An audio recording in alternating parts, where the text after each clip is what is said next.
नमस्कार, स्वागत है आप सभी का। मैं हूं आपके साथ आस्था कौशिक और आप देख रहे हैं महाबहस। सीएम योगी के कड़े आलोचक रहे मुनव्वर राणा ने योगी और उनकी मां की मुलाकात की भावुक तस्वीर पोस्ट की है। साथ ही लिखा है, मेरी ख्वाहिश है कि मैं फिर से फरिश्ता हो जाऊं, मां से इस तरह लिपट जाऊं कि बच्चा हो जाऊं। सीएम योगी उत्तराखंड के पंचूर में अपने पैतृक गांव गए थे, जहां पर उन्होंने कई सालों बाद अपनी माताजी से मुलाकात की थी। और इस फोटो को शेयर करते हुए मुनव्वर राणा ने कहा है कि योगी जी अपनी मां से मिलने गए और मां से मोहब्बत करने वाले मुझे अच्छे लगते हैं। यूपी चुनाव में खुलकर योगी सरकार की आलोचना करने वाले मुनव्वर राणा का यह हृदय परिवर्तन आखिर कैसे हुआ, इसी पर आज चर्चा करेंगे। लेकिन उससे पहले आप देखिए ये रिपोर्ट।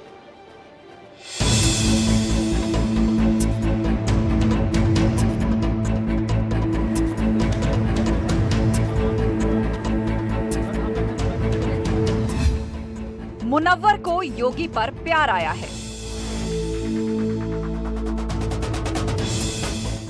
टूट कर वो माँ के पास गए और माँ जैसे टूट कर उनसे मोहब्बत कर रही थी।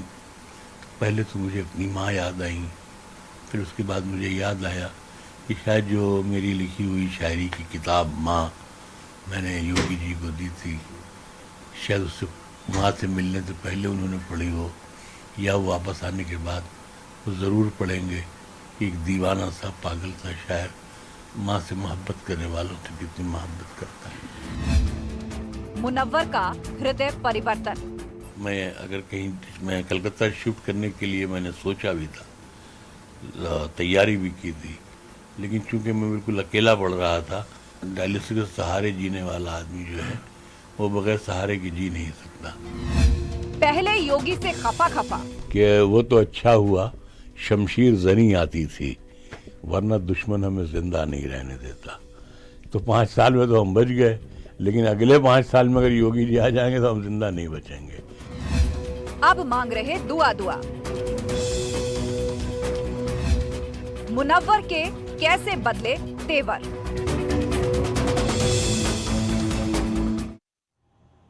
तो डिबेट शुरू करने से पहले ग्राफिक्स की मदद से जानते हैं कि मुनव्वर राणा ने आखिर क्या कहा।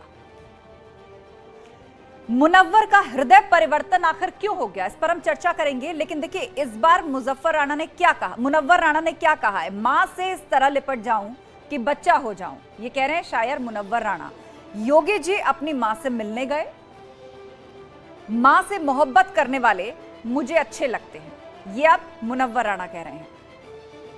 वो मुनव्वर राणा जिन्होंने कभी कहा था कि अगर दोबारा बीजेपी सत्ता में आई या योगी जी सत्ता में आए तो वो उत्तर प्रदेश को छोड़कर चले जाएंगे। उनके अब बदले से सुर क्यों नजर आ रहे हैं, इस पर चर्चा के लिए पूरा गेस्ट पैनल हमारे साथ जुड़ चुका है। हमारे साथ शिवम त्यागी जी हैं, राजनीतिक विश्लेषक, वगीश सारस्वत जी हैं, नेता एमएनएस, प्रतिमा सिंह जी हैं, नेता कांग्रेस, विक्रम सिंह यादव हैं, नेता शिवसेना, प्रेम कुमार जी हमारे साथ हैं, राजनीतिक विश्लेषक। आप सभी लोगों का बहुत बहुत स्वागत है। लेकिन सबसे पहले मुनव्वर राणा का ये यू टर्न या फिर ये हृदय परिवर्तन, इसको किस तरह से देख रही हैं आप, प्रतिमा सिंह? देखिए, मुझे लगता है कि उन्होंने खुद अपनी बातों में वो बहुत स्पष्ट थे कि माँ से प्यार करने वाला हर व्यक्ति उन्हें बड़ा अच्छा लगता है, उनके मन को छूता है। तो बिल्कुल जिस तरीके से योगी आदित्यनाथ जी उत्तराखंड आए और जो है अपने पैतृक गांव गए और वहां पे उन्होंने अपनी माँ से मिलने गए, और वो भी कैमरा को लेकर के, और कैमरा के सामने उन्होंने अपनी माँ के पैर छुए और वो फोटो सोशल मीडिया पे वायरल की। तो मुझे नहीं पता कि ये जो है अपनी माता जी से मिलने गए थे या ये भी एक जो है पॉलिटिकल स्टंट था, क्योंकि आपको ये जानकारी होगी कि उत्तराखंड में चंपावत में उपचुनाव है, और जिस तरीके से चाहे योगी आदित्यनाथ जी हो चाहे नरेंद्र मोदी जी हो, प्रोपोगंडा एक रचने में जो है इन्हें महारत हासिल है। क्योंकि यही योगी आदित्यनाथ जी हैं जिनके पिताजी की जब मृत्यु हुई थी कोरोना काल में, तो वो अपने पिताजी के आखिरी दर्शन करने भी नहीं आए थे। उन्होंने अपने किसी सहायक को जो है यहाँ अपना संदेश लेकर के भेजा। तो मुझे लगता है जब आप एक तरफ खुद विरोधाभास ऐसे कृत्य कर रहे हैं कि एक तरफ तो आप अपनी माता जी से मिलने जा रहे हैं, उनके चरण स्पर्श कर रहे हैं और दुनिया को दिखा रहे हैं, और एक तरफ आप अपने पिताजी की अंतिम यात्रा में भी शामिल नहीं हुए। कांग्रेस पार्टी या आप बेशक इस पूरे घटनाक्रम को इस तरह से देख रही हैं कि पिता के अंतिम दर्शन के लिए नहीं गए, अब मां से मिलने गए हैं, तो हर चीज के पीछे प्रोपेगेंडा है। लेकिन उस वक्त कोरोना की दस्तक थी, पूरे विश्व में मंदी थी, उसके प्रोटोकॉल थे, राज्य की जिम्मेदारी थी, मजदूरों के पलायन का मुद्दा था, तो उन्होंने सबसे पहले अपना राजधर्म निभाया और उसके बाद अब वो यहाँ मिलने गए। ठीक है, आपके पास हम लौटेंगे, लेकिन हमारे साथ शिवम त्यागी भी। शिवम त्यागी, आपको मौका मिलेगा, लेकिन शिवम त्यागी से पहले रिएक्शन ले लेते हैं। शिवम त्यागी जी, सवाल ये कि जो मुनव्वर राणा पहले ठोक करके ये कहते थे कि अगर भाजपा की सरकार आई या योगी आदित्यनाथ दोबारा सीएम बने तो यूपी छोड़ दूंगा, आज ये हृदय परिवर्तन की क्या वजह है? देखिए, सबसे पहले तो मैं एक चीज़ कहना चाहूँगा कि इंसान जो बोलता है वो उसका कैरेक्टर दर्शाता है, और महत्वपूर्ण बात यहाँ पर ये है, मुनव्वर जी को इस देश ने प्यार किया एक शायर के तौर पर। वो अलग बात है कि पिछले कुछ सालों से वो सिर्फ मुसलमान बन गए थे। खैर, ये बात भी देश ने स्वीकार की और प्रदेश ने योगी जी को फिर से मुख्यमंत्री बना दिया। तो मुझे लगता है जो वादा उन्होंने इस प्रदेश की जनता से और देश की जनता के सामने जो प्रॉमिस किया था उसको फुलफिल करें। खैर, वो उनकी अपनी मर्जी है, वो करें ना करें, इस बात से वही साबित होता है कि वो कैसे व्यक्ति हैं। दूसरी बात, जहां तक कांग्रेस की प्रवक्ता ने कहा कि तस्वीरें खिंचवाई जा रही हैं, मुझे तो आज भी याद आ रहा है वो राजघाट पर सोनिया गांधी जी की वो जो शॉल उन्होंने ओढ़ा हुआ था उसको ठीक करते हुए राहुल गांधी कितनी वायरल किया गया था उसको। इनफैक्ट अभी तो कुछ लोग उनके क्लब के पिक्चर भी वायरल कर रहे हैं। खैर, वो भी महत्वपूर्ण नहीं है। अब तीसरी बात, हृदय परिवर्तन पर आते हैं। योगी आदित्यनाथ जी ने हमेशा से कहा है कि इस प्रदेश के 25 करोड़ लोगों के विश्वास की, विकास की गारंटी हूं मैं। कभी हिंदू मुसलमान की बात नहीं कही, लेकिन कुछ लोगों को प्रोपेगेंडा चलाना था, एजेंडा चलाना था, कुछ पार्टियों से मिलकर माहौल बनाना था, लेकिन वो चुनाव में नहीं बना पाए। तो अब सबको पता है कि यहां पर कैसे रहना है। आप देखिए, आपको सही से रहना पड़ेगा। आप आग नहीं लगा सकते, हंगामा नहीं कर सकते, आप मारपीट नहीं कर सकते, आप ईद के दिन सड़कों पर हंगामा नहीं मचा सकते, आग नहीं लगा सकते। ये उत्तर प्रदेश, योगी जी का उत्तर प्रदेश है, यहां पर आपको शांति और शालीनता से रहना ही पड़ेगा। तो शिवम त्यागी, आप ये कहना चाहते हैं कि योगी जी की सख्ती या प्रशासनिक सख्ती या सबके कारण ये सुर बदले हैं? मुझे लगता है कि बिल्कुल, और बदलना ही चाहिए, बिल्कुल ठीक भी है। अब आग लगाने का जिम्मा अकेले मुनव्वर राणा जी ने थोड़ी ना लिया हुआ है, चुनाव से पहले बहुत किया उन्होंने।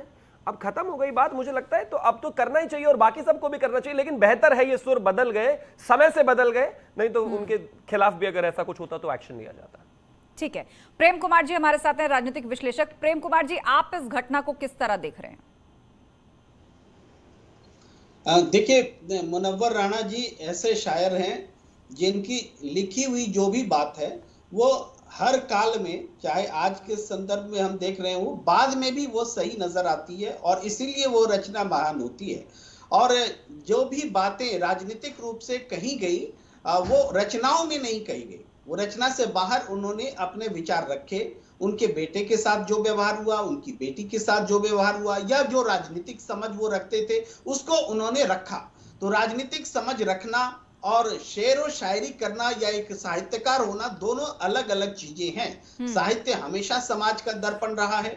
आज समाज में जो नफरत है वो साहित्य में दिखेगी, और समाज में जो बंटवारा है वो साहित्य में दिखेगा। लेकिन क्या तो किसी साहित्यकार या शायर को, प्रेम कुमार जी, क्या इस तरह का बयान देने से पहले सोचना समझना नहीं चाहिए कि किसी पार्टी विशेष के लिए यदि वो कहते हैं कि वो दोबारा सत्ता में आई या ये शख्स दोबारा मुख्यमंत्री बना तो मैं उत्तर प्रदेश छोड़ दूंगा, और आज उन्हीं की तस्वीर पोस्ट करके दुनिया भर का प्यार बरसा रहे हैं, तो क्या उनको सीधे तौर पर इस तरह की राजनीतिक बयानबाजी या किसी का पक्ष लेना या किसी के विपक्ष में खड़े होना ये सही लगता है क्या आपको?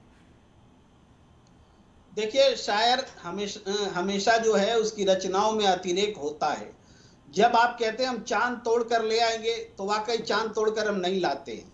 लेकिन उसी तरीके से मुनव्वर राणा अपनी अगर बात कह रहे थे तो इसका मतलब ये नहीं है, हाँ उनकी इच्छा थी, उनकी इच्छा थी कि ये सरकार जो जुल्म करती है लोगों पर वो जाए, तो उसको उन्होंने इस रूप में व्यक्त किया। नहीं, जुल्म करती है ये उनकी निजी भावना थी, जुल्म करती है ये उनकी निजी भावना थी, ये उनका अपना परसेप्शन था। लेकिन जो बयान उन्होंने दिया, क्या वो किसी रचना का हिस्सा था? शिवम त्यागी कुछ कहना चाहते हैं? देखिए, मैं सिर्फ इतना कहना चाहता हूं कि आप एक समय पे दो व्यक्ति नहीं हो सकते।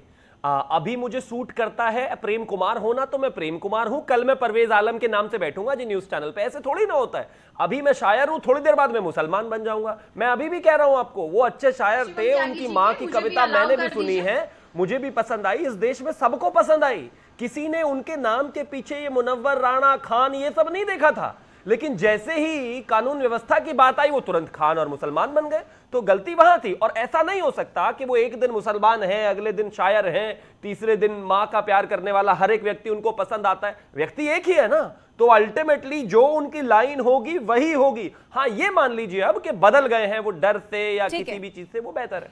ठीक है, प्रियंका जी आप अपनी बात पूरी कीजिए, क्योंकि आपने जिस प्रोपेगेंडा, फोटोग्राफी, सबका आरोप बीजेपी पर लगाया था, तो अब ये भी कहा गया कि सोनिया गांधी जी को भी याद करिए कि राजघाट पर वो जब शॉल ओढ़े खड़ी थी, और भी गांधी परिवार की बहुत सारी तस्वीरें या ऐसी मूवमेंट हैं जो कि मीडिया की सुर्खियां बनी हैं, उन पर खबरें हुई हैं, तो क्या वो भी यही सब है? नहीं, देखिए, पहले तो मैं डॉक्टर प्रतिमा सिंह हूँ, it's not Priyanka, it's doctor Pratima. Sorry जी, दूसरी बात, प्रतिमा जी, शिवम त्यागी जी की बातों का it's all right. Bharatiya Janata party के जो नेता हैं, प्रवक्ता हैं, जो भी हैं, वो उनकी बातों का जरा जवाब एक एक करके दूंगी। 40 सेकंड्स लूंगी, उससे ज्यादा नहीं लूंगी। ठीक है। देखिए, इन्होंने कहा उन्होंने राज धर्म निभाया, कोरोना काल था। अरे भाई, कोरोना काल चल रहा था, आपने अपने सहयोगी साथी को भेजा वहां पर। आप तो एक प्रदेश के मुख्यमंत्री थे, हेलीकॉप्टर में बैठते, आते, अपने पिता के अंतिम दर्शन करते और वापस चले जाते। उस वक्त कोरोना काल, रैलियां करने के लिए कोरोना काल नहीं था, क्योंकि उसके जस्ट बाद चुनाव थे और आप जो है वेस्ट बंगाल में रैलियां करते नजर आए थे। दूसरी बात, राजघाट, रही बात, देखिए, राजघाट एक पब्लिक प्लेस है। शायद ये इन्हें पता नहीं है, इनके संज्ञान में लेके आ जाऊं कि राहुल गांधी जी जब अपनी माता से मिलने उनके घर जाते हैं, या जब वो उनका पर्सनल मूवमेंट होता है, तो मीडिया को लेकर के या फोटोग्राफर को लेके नहीं जाते हैं। तो शॉल उड़ाना राजघाट पर, वो कैमरे ने क्लिक किया, वो एक अलग बात है। अपने पैतृक गांव जाना जमाने बाद, और उसके बाद जमाने बाद एक मुख्यमंत्री अपने गांव वापस जा रहे हैं, उनके पीछे यदि कैमरा कैप्चर करने के लिए पहुंच जाए तो उसे आप प्रोपेगेंडा कह रही हैं। राहुल गांधी यदि सोनिया गांधी को शॉल उड़ा दे तो वो बस क्लिक हो गया, कैमरे में आ गया। आप गलत हैं।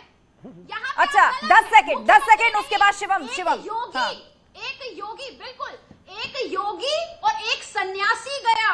बल्कि आपको एक बात बता दूं, जब आप संन्यास लेते हैं अपनी आम जिंदगी से और मठ ज्वाइन करते हैं, और जिस मठ में योगी आदित्यनाथ जी हैं, उसके रूल्स और रेगुलेशन बहुत टफ है। ये आप जहां अगर कुछ लोग ज्ञानी बैठे होंगे तो उनको पता होगा। जब एक योगी संन्यास लेता है अपने गांव से, आखिरी भिक्षा लेकर के जब प्रस्थान करता है, वहां वापस नहीं आता। तो एक तरफ जब आप राजनीतिक लाभ के लिए सन्यासी जो आप हैं, उसका भी देखिए, जहां तक मेरी जानकारी है, एक मिनट प्रतिमा जी, जहां तक मेरी जानकारी है, एक सन्यासी केवल अपनी माता का पैर छूता है, एक सन्यासी केवल अपनी माँ का पैर छूता है। माँ किसी भी शासन या सत्ता से बड़ी होती है, बाकी सारे रिश्ते सन्यासी के चरणों में होते हैं। चलिए, ठीक है, शिवम त्यागी, आप मुझे समय दे दीजिए। प्रतिमा जी, डॉक्टर प्रतिमा जी, डॉक्टर प्रतिमा जी, मैंने आपको 1 मिनट दिया।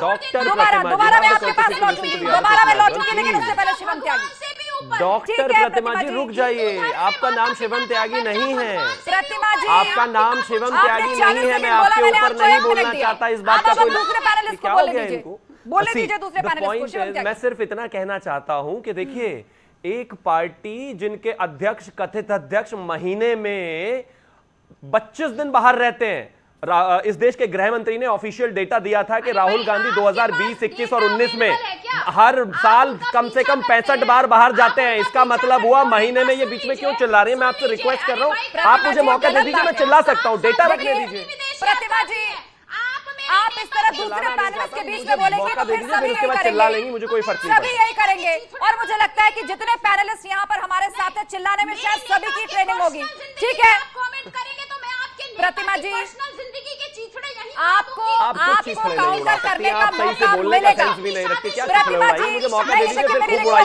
प्रतिमा जी, महाबहस के मंच पर सभी पैनलिस्ट को बराबर का समय दिया जाता है। यदि आपको काउंटर करना है तो मैं दोबारा समय दूंगी। पर्सनल जिंदगी में हस्तक्षेप ना करें। आपने भी बहुत से पर्सनल रिमार्क्स किए हैं, आपको दोबारा काउंटर करने का मौका मिलेगा। देखिए, मैं चाहती नहीं किसी का ऑडियो डाउन हो, सब अपने आप अनुशासित रहिए प्लीज। मैं फिर से कहना चाहता हूं, इस देश के गृह मंत्री ने राहुल गांधी जी के बारे में एक तथ्य रखे थे कि पिछले 19, 20, 21, 22 में हर साल वो 65 बार इस देश की विदेश यात्रा करने गए हैं। मैं उनको 60 भी कर दूं और 12 महीनों में बांट दूं तो हर महीने 5 बार वो विदेश गए हैं। 5 बार मैं अपने घर से लंच करने भी बाहर नहीं जा पाता हूं। खैर वो इंपॉर्टेंट नहीं है। महत्वपूर्ण बात यह है जो नेता महीने में 20 दिन बाहर रहता है, जो देश तक में नहीं रहता, वो इस देश के एक प्रदेश के मुख्यमंत्री के ऊपर कमेंट कर रही है उसकी पार्टी, ये कहते हुए कि वो कोरोना काल में रैली कर रहे थे। कोई रैली नहीं कर रहे थे, हम जनता के बीच में थे। आपके नेता कहां थे जरा बताइए मुझे। आधे से ज्यादा 70% देश से बाहर रहते हो और कहते हो कि यहां देश में। और सुनिए, योगी जी ने अपना मुख्यमंत्री का धर्म निभाया, वो प्रदेश में रहे, पूरे प्रदेश में घूमे, जनता की सुध ली। कभी आपने सुध ली? अमेठी तक तो जा नहीं पाते। 2.5 साल हो गया सोनिया गांधी को जाते गए हुए। पिछले 2.5 साल से ये देश बताए कि क्या सोनिया गांधी रायबरेली अपनी आप दोनों परिपक्व हैं, हमारे सम्मानित गेस्ट हैं और इस तरह डिबेट खराब मत कीजिए। हमारे साथ एमएनएस के लीडर भी हैं वर्गीज सारस्वत जी। वर्गीज सारस्वत जी भी हमारे साथ हैं। आप दोनों चुप हो जाइए, आप दोनों शांत हो जाइए। ठीक है प्रतिमा जी, आपने अपनी बात रख ली। Shivam Tyagi ji please hold. हमारे साथ एमएनएस के भी लीडर है। प्रतिमा जी शांत हो जाइए, बाकी पैनलिस्ट को भी बोलने दीजिए।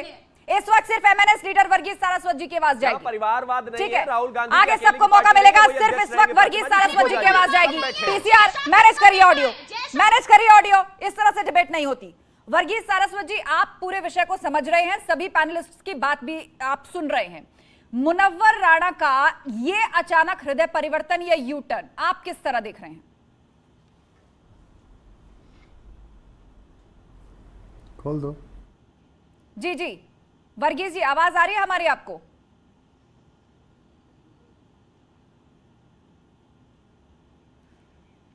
वर्गीज जी, आप आवाज सुन पा रहे हैं हमारी? बड़ी जल्दी आ गए तुम तो दोपहर। लगता है उन तक हमारी आवाज नहीं पहुंच पा रही है। मैं रिक्वेस्ट करूंगी पीसीआर से कि वो एक बार फिर से कनेक्ट करने की कोशिश करें। लेकिन हम लगातार ये बात कर रहे हैं कि आखिर मुनव्वर राणा जैसे शायर, जिनका इतना बड़ा नाम है, जिनकी शायरी और जिनकी लेखनी की इतनी फैन फॉलोइंग है, भारत के ही लोगों ने उनको इतना प्यार दिया है, उन्हें इतना सम्मान दिया है, क्या एक शायर को इस तरह की पॉलिटिकल लाइन लेनी चाहिए थी? और अब इस तरह से यू टर्न, क्या संदेश इससे जाएगा? प्रतिमा सिंह जी।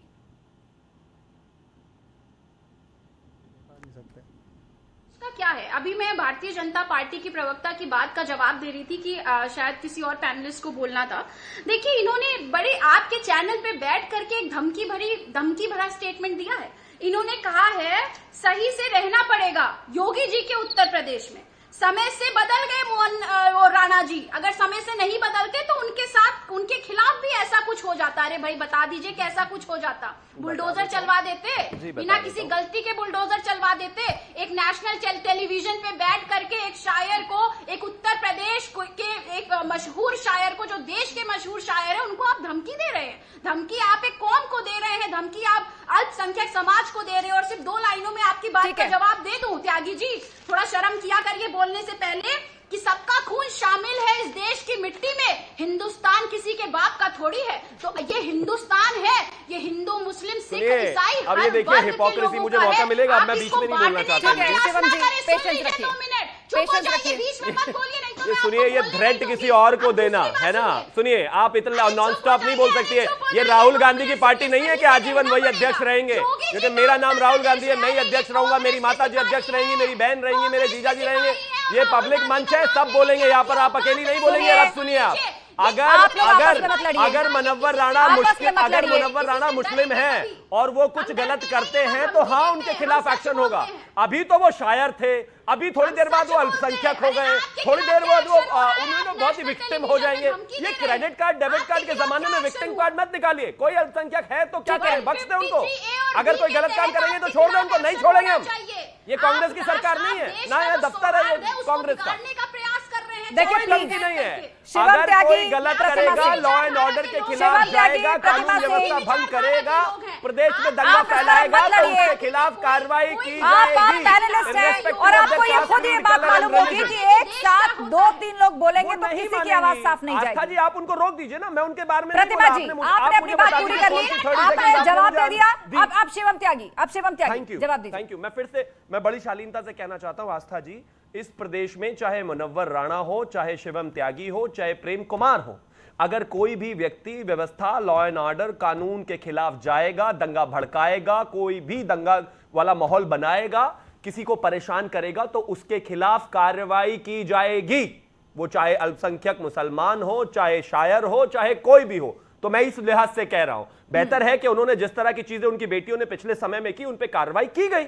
आगे भी करते तो फिर लेकिन शिवम जी, दिया जाता। शिवम जी एक मिनट, आरोप ये भी लगा कि अभी थोड़ी देर पहले आपने कहा कि अच्छा ही है वो सुधर गए, अच्छा ही है उन्होंने यू टर्न ले लिया, वरना लॉ एंड ऑर्डर इतना सख्त है, क्या हो जाएगा। तो इसको कहा जा रहा है कि आप कोई धमकी दे रहे हैं, इसके पीछे छिपा हुआ कोई इशारा है। प्रतिमा जी ने अभी एक चीज बताइए, पूर्व में किसी व्यक्ति ने प्रदेश को भड़काने की कोशिश की हो, काम किया हो, समय के साथ वो बदल गए। मैं यहां पर बैठकर ये कह रहा हूं कि अच्छा ही है वो बदल गए। अगर आगे भी कुछ ऐसा करते तो कानून अपना काम करता। मैंने तो नहीं कहा कि गुंडागर्दी करते, मैंने तो नहीं कहा कि सीताराम केसरी की तरह उठाकर हम उनको बंद कर देते और मैडम को लाने के लिए तमाम वो चीजें कर देते। मैंने ऐसे नहीं कहा। मैंने कहा कि अगर वो प्रदेश में कोई भी ऐसे अनर्गल बयानबाजी से प्रदेश में दंगा भड़काने की कोशिश करते तो ये सरकार वो नहीं है कि उनको सिर्फ शायर या मुसलमान होने की वजह से छोड़ देती।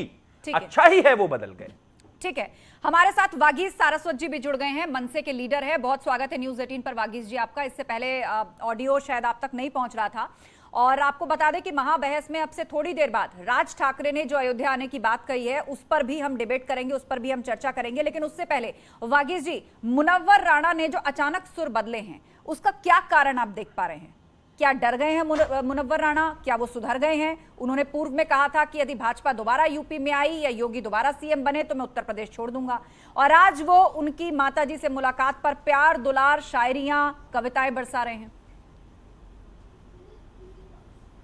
मुनव्वर राणा जी से मेरा परिचय बहुत पुराना है, कोई आज से मैं मुनव्वर राणा जी को नहीं जानता हूँ। वो बेहतरीन शायर हैं, लेकिन एक बात मैं स्पष्ट कह देना चाहता हूँ कि जो व्यक्ति बेहतरीन शायर हो वो ज़रूरी नहीं है कि बेहतरीन इंसान हो।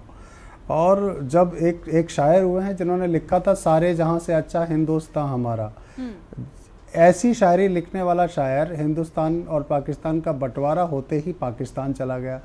मतलब ये है कि यहाँ रहते रहते कभी कभी तो ऐसे अद्भुत बातें कह देते हैं और फटाफट अचानक कुछ ऐसी घटना घटती है कि उनके भीतर का हिंदू या मुसलमान जागृत हो जाता है।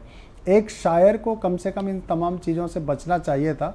मुझे लगता है कि मुनव्वर राणा दिल के बहुत बुरे नहीं है, नेक दिल इंसान है, लेकिन किसी ना किसी सियासी कारणों का वो शिकार हुए और सियासी कारणों की वजह से उन्होंने योगी जी का विरोध किया और उस तरह के बयान दिए कि मैं उत्तर प्रदेश छोड़ के चला जाऊंगा। जहाँ तक मुझे पता है मुनव्वर राणा ने प्रयास भी किया था योगी जी के दोबारा चुन के आने के बाद कि वो कोलकाता शिफ्ट हो जाएं, पर मुझे लगता है कि इस उम्र में अकेले रहना उनके लिए संभव नहीं था।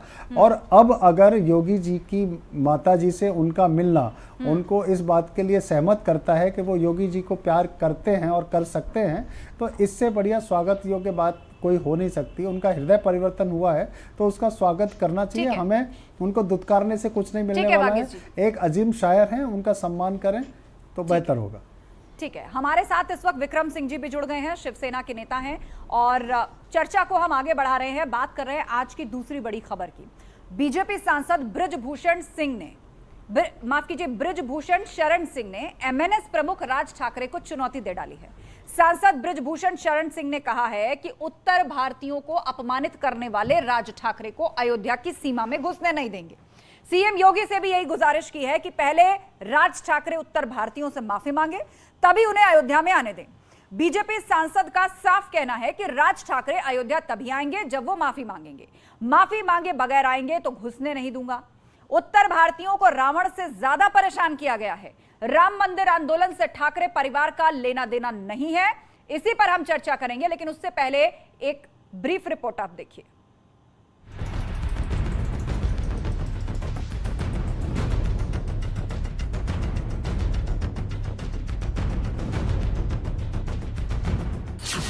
राज ठाकरे की ठसक को चुनौती। पहले मांगो माफी, फिर अयोध्या में एंट्री।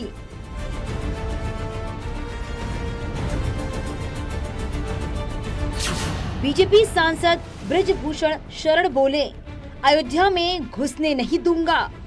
मैंने कहा है कि उत्तर भारतीयों से जब तक माफी नहीं मांगते तब तक उनको अयोध्या नहीं आना चाहिए, और अगर वो आते हैं तो मैं उसका विरोध करूंगा और घुसने नहीं दूंगा। सीएम योगी से भी बगैर माफी मुलाकात नहीं करने की अपील।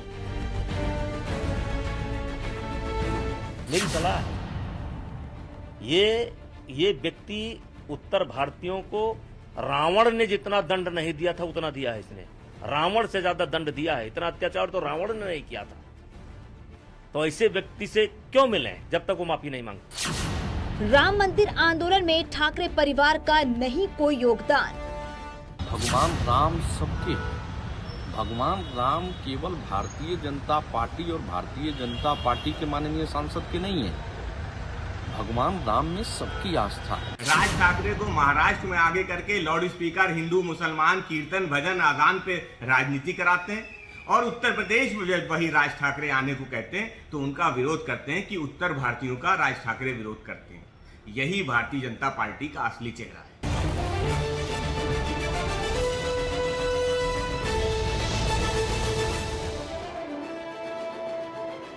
और अब ग्राफिक्स की मदद से आपको बताते हैं कि बीजेपी सांसद ब्रजभूषण सिंह ने राज ठाकरे को लेकर क्या कुछ कहा है।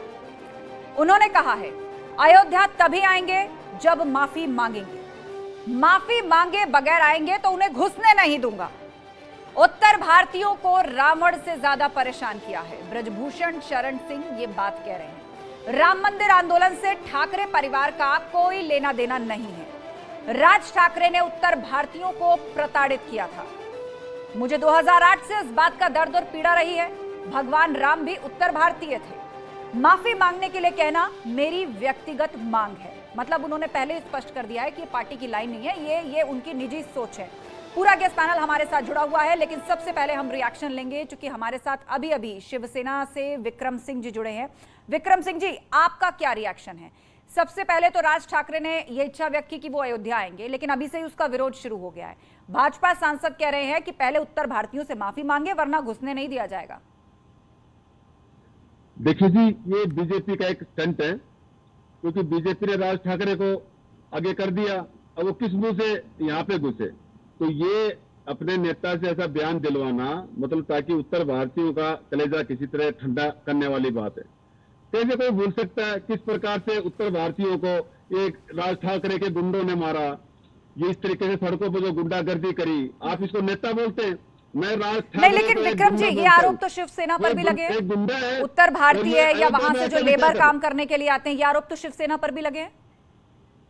किस पे लगे? नहीं, शिवसेना ने कभी भी इस तरीके से किसी को मार के नहीं भगाया, और शिवसेना ने कभी किसी क्षेत्रवाद की राजनीति नहीं की। आपको ध्यान होगा, कश्मीर से जब हिंदू भगाए जा रहे थे तो बाला साहब ठाकरे ने स्पेशल वहां पे रिजर्वेशन कोटा दिया था। तो ये सब कहना गलत है। ये सिर्फ राज ठाकरे की गुंडागर्दी थी जो उत्तर भारतीयों को मारते थे। ये बेचारे गरीब टैक्सी वाले, दूध वाले, पान वाले, किस प्रकार से इन्होंने गुंडागर्दी मचा के किस प्रकार से उत्तर भारतीयों को मारते थे। क्या ये क्षेत्रवाद की राजनीति करते?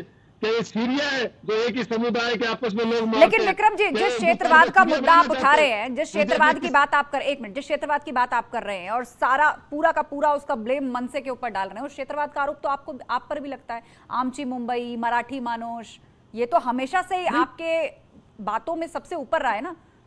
नहीं, ऐसे तो देखो सभी कहते हैं उत्तर प्रदेश के लिए, क्या योगी जी अपना उत्तर प्रदेश के सब ऐसी बातें नहीं करते हैं क्या? लेकिन यहाँ पर महाराष्ट्र या फिर दक्षिण भारत से आए किसी दुकानदार की या किसी गरीब मजदूर की पिटाई नहीं होती है। हो तो घटना बता दीजिए आप। देखिए, अपने राज्य से प्यार करना एक अलग बात है, लेकिन दूसरे राज्यों को से नफरत करना, दूसरे राज्य के लोगों को मारना, ये चीज गलत है। ठीक है, तो आप क्षेत्र में बांट रहे हो, देश को बांटने वाले काम कर रहे हो। ठीक है, किस प्रकार से वागीश जी, ठीक है वागीश जी, इस बात का जवाब दीजिए। इस बात का जवाब दीजिए। आप पर यह आरोप शिवसेना की तरफ से लगाया जा रहा है। इससे पहले तो आपको बाला साहब ठाकरे की सस्ती कॉपी कहा गया। राज ठाकरे ने जब लाउडस्पीकर को लेकर बयान दिया तो संजय राउत ने यह भी कहा कि भड़काऊ भाषण पर कार्रवाई तो होगी जब मामला दर्ज हुआ, और अब क्षेत्रवाद का आरोप या नफरत की राजनीति का आरोप आप पर शिवसेना की तरफ से लगाया जा रहा है। देखिए, हम क्षेत्रवाद के आरोप से पीछे हट कहाँ रहे हैं। हमारी पार्टी महाराष्ट्र नवनिर्माण सेना है, राष्ट्र नवनिर्माण सेना नहीं है। हमारा क्षेत्र महाराष्ट्र है, हम महाराष्ट्र के लिए ही काम करते हैं और हमारा पूरा जो उद्देश्य है वो महाराष्ट्र का विकास है। देश के विकास के लिए मोदी जी हैं, उत्तर प्रदेश के विकास के लिए योगी जी हैं। हर जगह हम जाके घुसें इसकी कोई ज़रूरत नहीं है। जहाँ जो समर्थ लोग हैं वहाँ वो कार्य कर रहे हैं। राज ठाकरे जी महाराष्ट्र के नेता हैं, उन्हें राष्ट्र का नेता बनने का कोई स्वप्न नहीं आया है, उनको प्रधानमंत्री बनने का कोई दिवस स्वप्न अभी तक नहीं पैदा हुआ, आगे भविष्य में होगा भी नहीं। उनको सिर्फ महाराष्ट्र की चिंता है, सिर्फ महाराष्ट्र की। ठीक है, आपने कहा महाराष्ट्र के लीडर है, महाराष्ट्र के बारे में सोचते हैं, वही उनके एजेंडे में सबसे ऊपर है। लेकिन अब चुनौती आपको उत्तर प्रदेश से मिल रही है। उनका कहना है आप अयोध्या आने की बात कर रहे हैं, आपने तो उत्तर भारतीयों को लेकर जो जहर उगला है, पहले आप उस पर माफी मांगिए वरना घुसने नहीं देंगे। आशा जी, आस्था जी, जी आशा जी, ये जो ब्रजभूषण शरण है मैं उनसे परिचित नहीं हूँ, और ये जो शिवसेना के कोई प्रवक्ता जो दिल्ली से बैठते हैं मैं इनको भी नहीं जानता हूँ। इनको तो महाराष्ट्र कहना भी नहीं आता है, महाराष्ट्र बोलते हैं।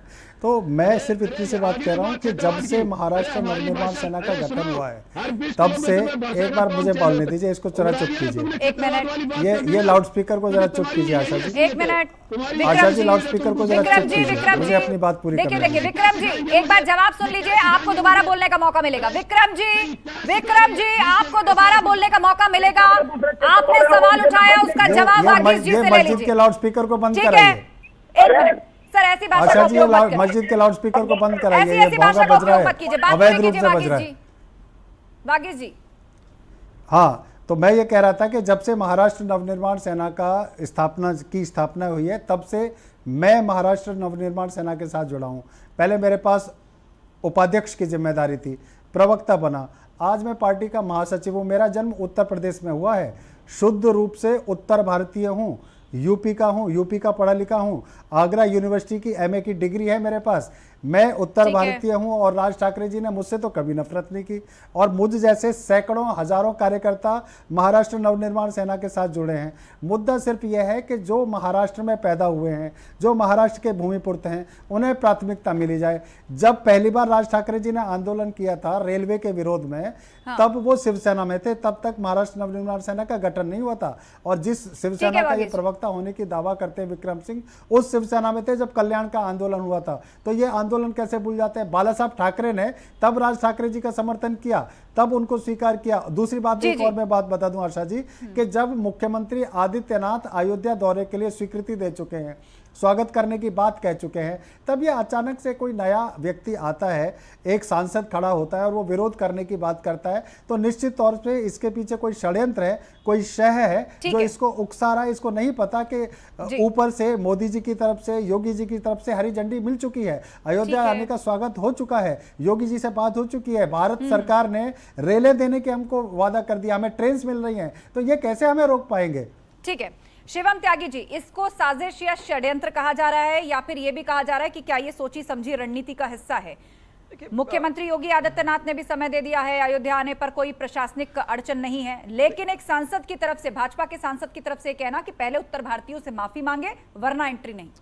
देखिए, मेरे लिए इससे भी ज्यादा महत्वपूर्ण जवाब आदरणीय योगी आदित्यनाथ जी का होता है जब ब्रजभूषण शरण जी ने, जो कि पार्टी के एक सांसद हैं, उनकी एक निजी राय हो सकती है कि योगी आदित्यनाथ जी ने क्या कहा, उनका क्लियर स्टैंड इस मीडिया में है, प्रधानमंत्री जी का क्या स्टैंड है इस मीडिया में, और मेरा निजी तौर पर भी ये मानना है कि देश क्या, मैं तो कहता हूँ पूरी दुनिया मर्यादा पुरुषोत्तम भगवान श्री राम का दर्शन करने आए, उनको कहाँ कोई रोक सकता है, वो तो कण कण में है। जहां तक बात उनकी है उत्तर भारतीयों की, जो एक बात है, ठीक है, उनकी अपनी एक टीस रही होगी, या ये कहीं तो, ये तो कोई दो राय नहीं है कि इस तरह की तमाम चीजें रही, लेकिन बावजूद उसके अगर वो अयोध्या आते हैं तो उनका अयोध्या आने का अधिकार है। और इस प्रदेश के मुख्यमंत्री ने ये बात बहुत क्लैरिटी के साथ कही है।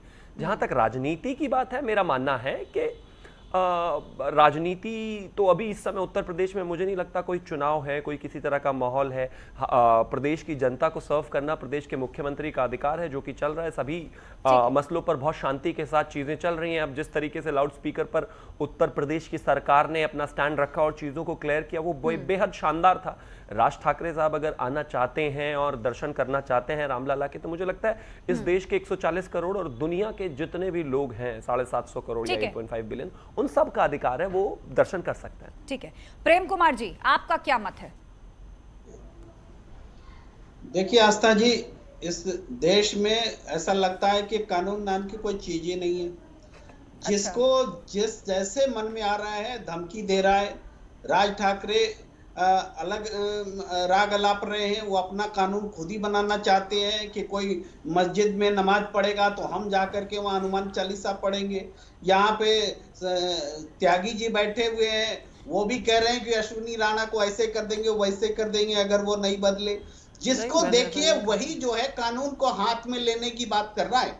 कानून की कोई प्रतिष्ठा नहीं रह गई है। कारण क्या है, ये अतिक्रमण हटाते हैं तो उसको ये जिहाद कंट्रोल बोर्ड बोल देते हैं, कहते हैं दंगाइयों को हटाने के लिए अतिक्रमण हो रहा है, कभी कुछ कहते हैं। यानी अतिक्रमण हटाने जैसा एक जो जेन्युइन कार्रवाई है उसको भी ये कानून हाथ में लेकर के ये दर्शा रहे हैं। तो पूरे देश में अराजकता पैदा की जा रही है। इसी का परिणाम है कि ब्रिजभूषण शरण सिंह भी की भी हिम्मत हो रही कि किसी को नेता को हम आने नहीं देंगे कह रहे हैं। बीजेपी में हिम्मत है कि उसको ऐसे व्यक्ति को हम पार्टी से निकाल देंगे जो राज ठाकरे को यहाँ आने देने के लिए चुनौती दे रहा हो। बोलिए नहीं कि ये गलत है। त्यागी जी बोले कि ये गलत है, ब्रिजभूषण सिंह वापस लो अपने शब्द, नहीं बोल सकते क्योंकि ये कानून हाथ में लेने की प्रवृत्ति को बढ़ावा देने वाले लोग हैं। पूरे देश में अराजकता फैला रहे हैं, इस वजह से ये सारी स्थिति पैदा हो रही है। आस्था जी ठीक है, प्रतिमा सिंह जी।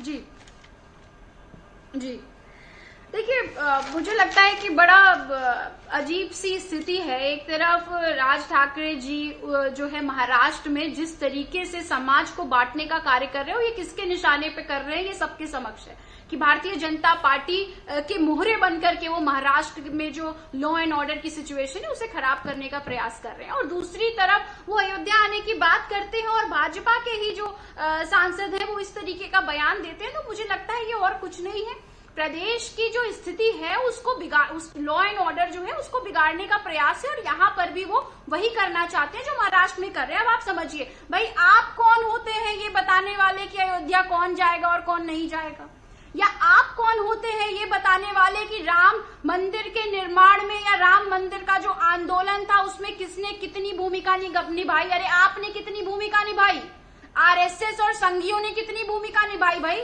सुप्रीम कोर्ट का आदेश है तब राम मंदिर बन रहा है। तो वो तो कहते हैं हमने तो आंदोलन किया, वो तो कहते हैं हमने दशकों का आंदोलन किया, वो तो कहते हैं हमने दशकों का आंदोलन किया। कांग्रेस पार्टी ने क्या किया? आप मुझे 40 सेकंड दीजिए, मैं आपको आंदोलनों का और किसने शुरुआत की राम मंदिर का दरवाजा खोलने से लेकर 89 तक का, अगर हमारी सरकार 89 में उत्तर प्रदेश में आ जाती तो उत्तर प्रदेश में राम मंदिर उसी जगह पे कब का बन चुका होता, कोर्ट मुद्दा भी ना जाता। अब आप सुन लीजिए। अच्छा। 9th में अगर मैं गांधी जी की बात करूं, क्योंकि बड़ी बातें होती है यहाँ पर, आरएसएस और बीएचपी, गांधी जी के लिए राम पूजनीय थे, गांधी जी के लिए राम उनके आराध्य थे। वो हर बार रामचंद्र जी का नाम लेते थे। वो कहते थे कि जब भी मैं जय श्री राम बोलता हूँ मुझे एनर्जी मिलती है, जब भी मैं श्री राम बोलता हूँ मुझे प्रॉब्लम्स को सॉल्व करने की बुद्धि। देखिए मुझे लगता है प्रतिमा जी, इतने पुराने इतिहास के कोट्स अगर आप अभी दोहराएंगी तो वर्तमान पर बात हम कब करेंगे, क्योंकि समय की एक सीमा है, समय की एक सीमा है। वर्तमान की स्थिति पर भी बात कीजिए। ठीक है, Shivam Tyagi. Thank you madam, 40 second आप 1 मिनट के बाद बोलती हैं। 1 मिनट दिया मैंने आपको पूरा, दोबारा समय मिलेगा प्रतिमा जी। शिवम त्यागी। Thank you. मैं सिर्फ इतना कहना चाहता हूं, खास तौर पर न्यूज़ 18 सभी जगह देखा जाता है, न्यूज़ 18 यूपी। मैं इस चैनल के माध्यम से आदरणीय मुख्यमंत्री श्री योगी आदित्यनाथ जी से ये निवेदन करना चाहूंगा कि मेरे देश के, खास तौर पर प्रदेश के एक एक बच्चे को पता होना चाहिए। मर्यादा पुरुषोत्तम भगवान श्री लाइव के जितने भी सर्कल्स हैं उन सबको डाला जाना चाहिए। और मैं तो चाहता हूं कि इस प्रदेश का बच्चा पढ़े कि सुप्रीम कोर्ट में राम मंदिर रुकवाने के लिए कौन सी पार्टी का वकील खड़ा हुआ था। ये जो कपिल सिब्बल हैं, इस देश की जनता को पता होना चाहिए, ये पाठ्यक्रम में होना चाहिए। उत्तर प्रदेश की किताबों में बच्चों को पता चलना चाहिए कि एंटोनिया माइनो 2007 में गई थी सुप्रीम कोर्ट ये कहते हुए कि राम मंदिर का कोई, राम सेतु का कोई अस्तित्व नहीं है।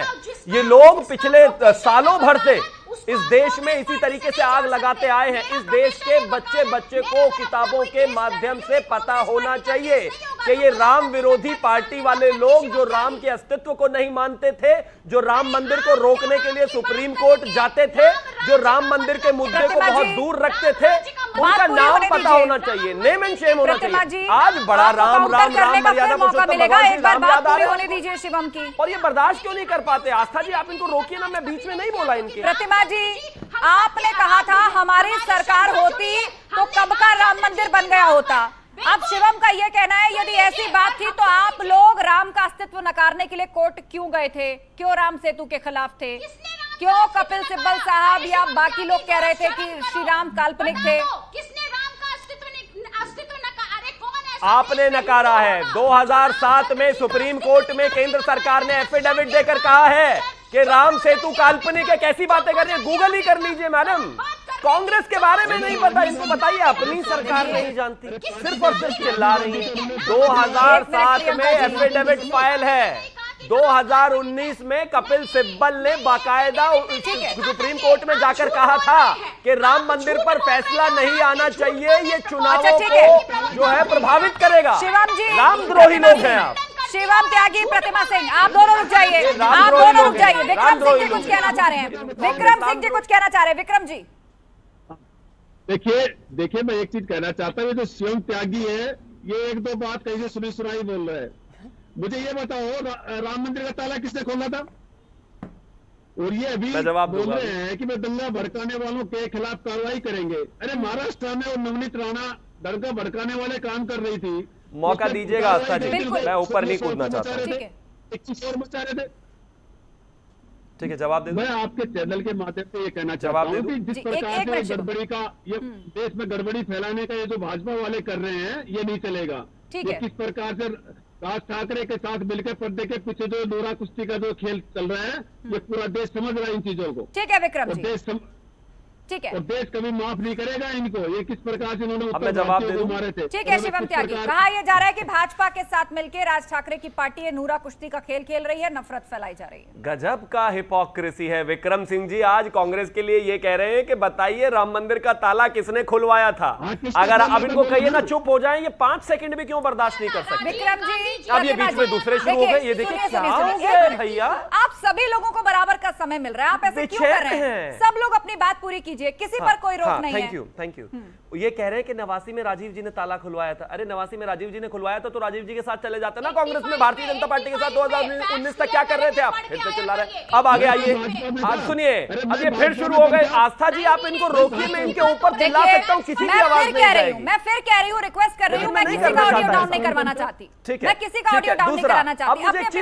अब मुझे एक चीज बताइए, इन्होंने कहा कि ये राम मंदिर के ऊपर, मैं कहता हूं कांग्रेस का एक मैनिफेस्टो उठाकर दिखा दीजिए जहां उन्होंने ये कहा हो कि हम राम मंदिर बनाने के फेवर में हैं। एक मैनिफेस्टो दिखा दीजिए। इन्होंने मंदिर के ताले खोले और फिर शाहबानो के केस में केस पलट दिया। ये फिर से बीच में बोलना शुरू हो गए। ये गलत बात है। What is wrong with them? गलत बात है प्रतिमा जी। मैं इनसे ज्यादा चिल्ला सकता हूं। प्रतिमा जी आप रामद्रोही की पार्टी से रिप्रेजेंटेशन लेकर आई हैं। जिस शिवसेना को ये देश जानता था, ये वो शिवसेना नहीं है, ये वो शिवसेना है जो इस समय। आपको मालूम है इस तरह चिल्लम चिल्ली करने से या एक दूसरे के पीछे बोलने से किसी की आवाज साफ नहीं जाती। चालीसा नहीं पड़ी जाएगी तो क्या पढ़ा जाएगा? बताइए नेता शिवसेना क्यों ना पढ़ा जाए?